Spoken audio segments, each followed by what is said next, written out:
Hi folks, how are you doing? Here we are back with Elite Tournaments. This time it's the Norway Chess 2015 in Norway, in the north of Norway if I'm not mistaken, taking place with 10 of the best players in the world, including the world champion Carlsen. We have Caruana, Giri, Vachier, Anand, Aronian, Giri-Grischuk, etc. This year the Norway Chess Tournament has united forces with another two very strong tournaments like the London Chess Classic and the Sinkfield Cup in St. Louis, United States, to form a series of tournaments, the Grand Chess Tour or something like that if I'm not mistaken. To have the same players in all the tournaments except one wild card, which in this case is John Ludwig Hammer. And well, to sum up, we have a series of huge tournaments like these three uniting strength to form a great tour of chess tournaments. This time we had in the first round of Norway Chess we had quite a few very interesting games, lots of the definitive results, lots of decisive results, that's what I meant. And the first game to finish was the game between Anish Giri from Holland and Alexander Giri-Grischuk from Russia, with black pieces. Quite a instructive and inspiring game, I think. Anish started playing knight f3, and after c5 Giri-Grischuk they transposed to a Sicilian, knight to c6, and Giri plays the bishop b5 variation, the Rossolimo. Giri-Grischuk goes g6, and Anish chooses to take immediately. B takes c6. I'm not aware of theory here at all, so I'm not sure even if they usually take with this pawn or the d pawn. I guess this pawn is okay, but it gives the open b file for the rook. On the other hand, d takes would have opened the bishop immediately to go to g4 possibly, but okay, I don't know. White just castles here. Bishop goes to g7 very logically. Rook to e1, and black plays rook to b8, immediately creating kind of a threat, attacking the b2 pawn with both the bishop and the rook. But here Anish keeps calm and plays h3, and it's curious to see, Giri-Grischuk didn't take the pawn on b2, because as we're gonna see here, white would have genuine compensation for the pawn. If he was to take, well, bishop takes, rook takes. First of all, he has given up the dark squares, the only developed piece he had, well, apart from the rook. The pride of his position, the bishop on g7 would be gone, and the dark squares around the king in the king side here would be certainly weak. On the other hand, white wins 10 pieces by playing something like queen c1, for instance, attacking the rook, which could go to b7 to keep protecting here a7. But now after queen a3, now we're attacking c5, for instance. As I said, these squares around the king side, the dark squares, could be seriously weak. And well, if black tries to protect it with d6, like something which looks very normal, white has some compensation, trying to break through the center with e5. Of course, if black takes, well, his pawn structure is horrible. White recaptures either pawn on c5 or e5. If not, this king is still in the center, the knight has difficulties to be developed, and this is some compensation for white for just a pawn. So that's why after h3, Giri-Grischuk just plays queen c7, and Anish plays c3, willing to build a strong center with d4, recapturing with the pawn in case it's taken. So yeah, balanced position so far, I guess. Black has the bishop pair, somehow better development, but white has the space and potentially the center. Now black plays knight f5, knight f6, e5, and now knight to d5, after which, well, we have moved the pawn once to c3, but in this case it's not a bad move to chase this knight away with c4.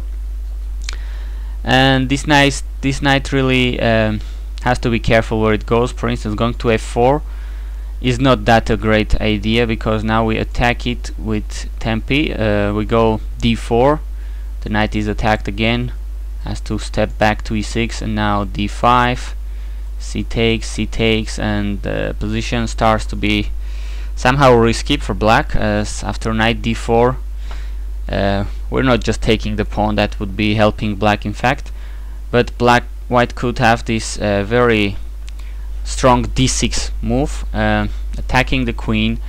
Beware about taking here, because the queen would be lost. There is the rook here on e1, discovered check, and so on. Well, these pawns are really looking dangerous, really going too fast in the opening, in the center, the king still in the middle, so the position could be delicate for black here. After c4, knight goes to b4. Now d4 was played, c takes, intermediate a3 to chase the knight even further to a6. This knight has moved absolutely more than once, not very recommendable, but okay, you have to in this case. And queen takes d4. Okay, the position is seriously unbalanced. I mean, white has much more space in the center with his pawns, but black has a little bit more development, if we can call development this knight, which has moved lots of times and has no squares right now. But okay, black has this rook on the open file, the queen, the bishop. He's about to castle, when white lacks a little bit of development with his queen side still here on their starting squares.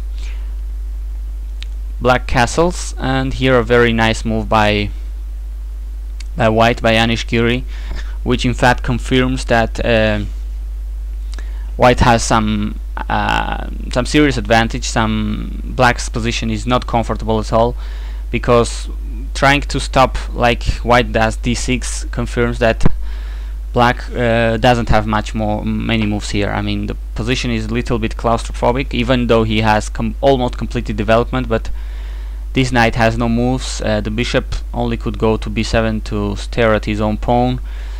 The rooks are not connected, so black seriously lacks development. I mean, lacks space here. He has almost no moves here, and I guess that's why Grischuk went for kind of a desperate measure, giving up a pawn to free his position a little bit, plays d6, although even though c5 had been played.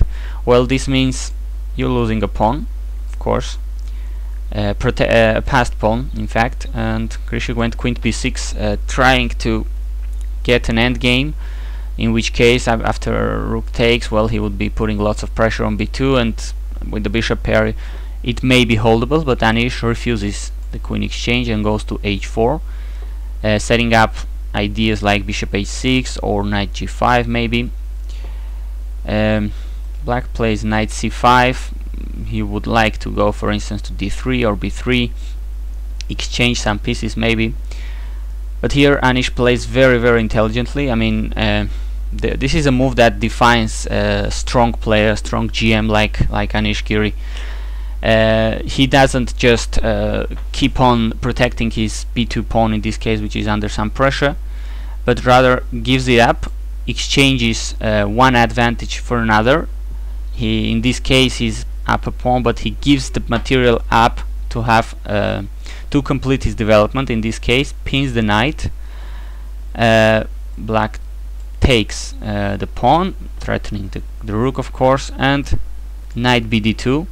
And now, well, as I said, Giri has exchanged his material advantage of a pawn to complete development and have tactical threats right now, like we're attacking the knight, and there is the threat of rook b1 winning the rook on b8.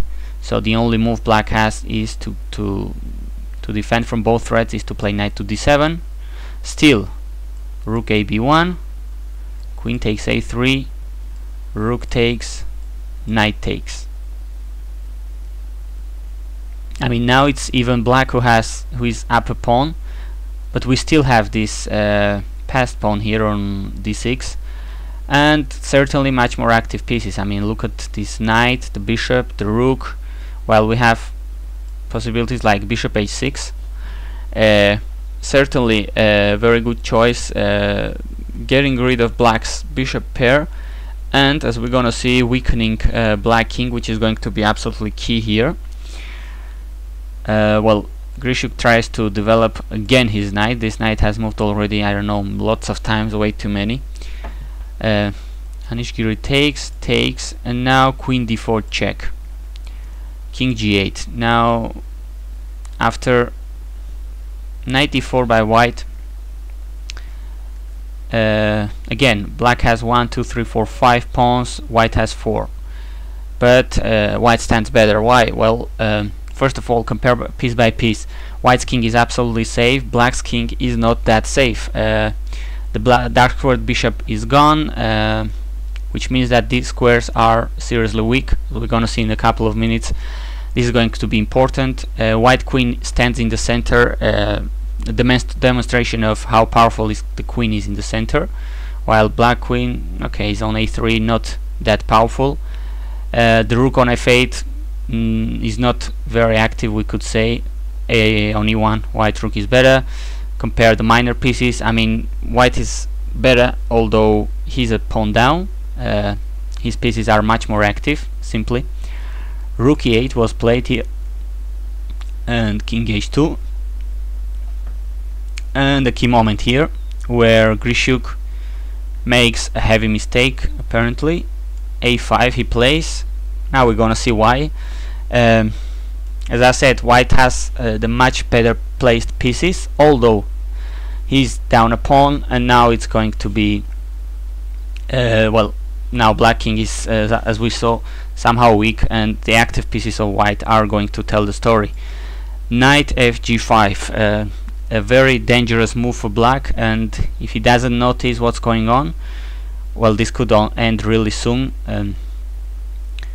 If black just keeps pushing the pawn, which didn't happen in the game, we have this very nice sacrifice, knight takes f7. All of that comes from the fact that black king is weak, this rook is not protected, so tactics are going to work very well for black, for white here, if black just takes the knight. Now we have knight g5 check. If you go to f8, queen h8 is checkmate. If you go to g8, well, hello, the rook is hanging with check, and this is going to end in a cute checkmate. Rook takes, king takes, and again queen h8 checkmate. A devastating mating attack out of nowhere, almost. But this is what usually happens when one side has such active pieces and the other has, well, a hanging rook here, and the weak king on g8. Grischuk played rook back to f8 to protect the f7 pawn, but now knight f6 check, knight takes, queen takes, and white has a simple and clear plan here to put the rook on e7, to put pressure on f7. Queen a2, trying to anticipate that, but still rook e7, here d7 also, pushing this dangerous pass pawn as well is another plan. I mean, black's situation seems to be really desperate here. Quite a bad situation for black, thanks to the active pieces of Anish Giri. Bishop f5 was played, and knight takes f7 is no brainer here. White is winning by force.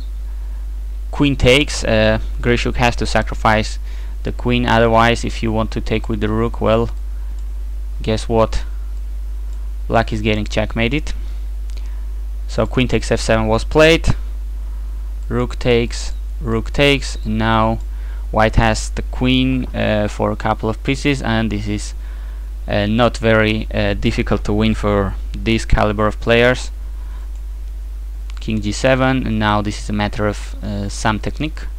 Bishop d7, queen to c5, white has just to stop any kind of counterplay by black, make sure he doesn't lose material, and push his pawns, his kingside pawns. King f6, f4, king back, black just cannot do anything simply. King g3, king g8, he just has to sit and wait when the arrival of these pawns, basically. And after 42, queen e5, I mean, this queen is absolutely dominating the square. Grischuk had enough, and well, he stopped the clock and resigned the game, giving Anish Giri the first victory of this tournament of Norway Chess 2015, and well, making him one of the first leaders here in Stavanger. Thanks for watching.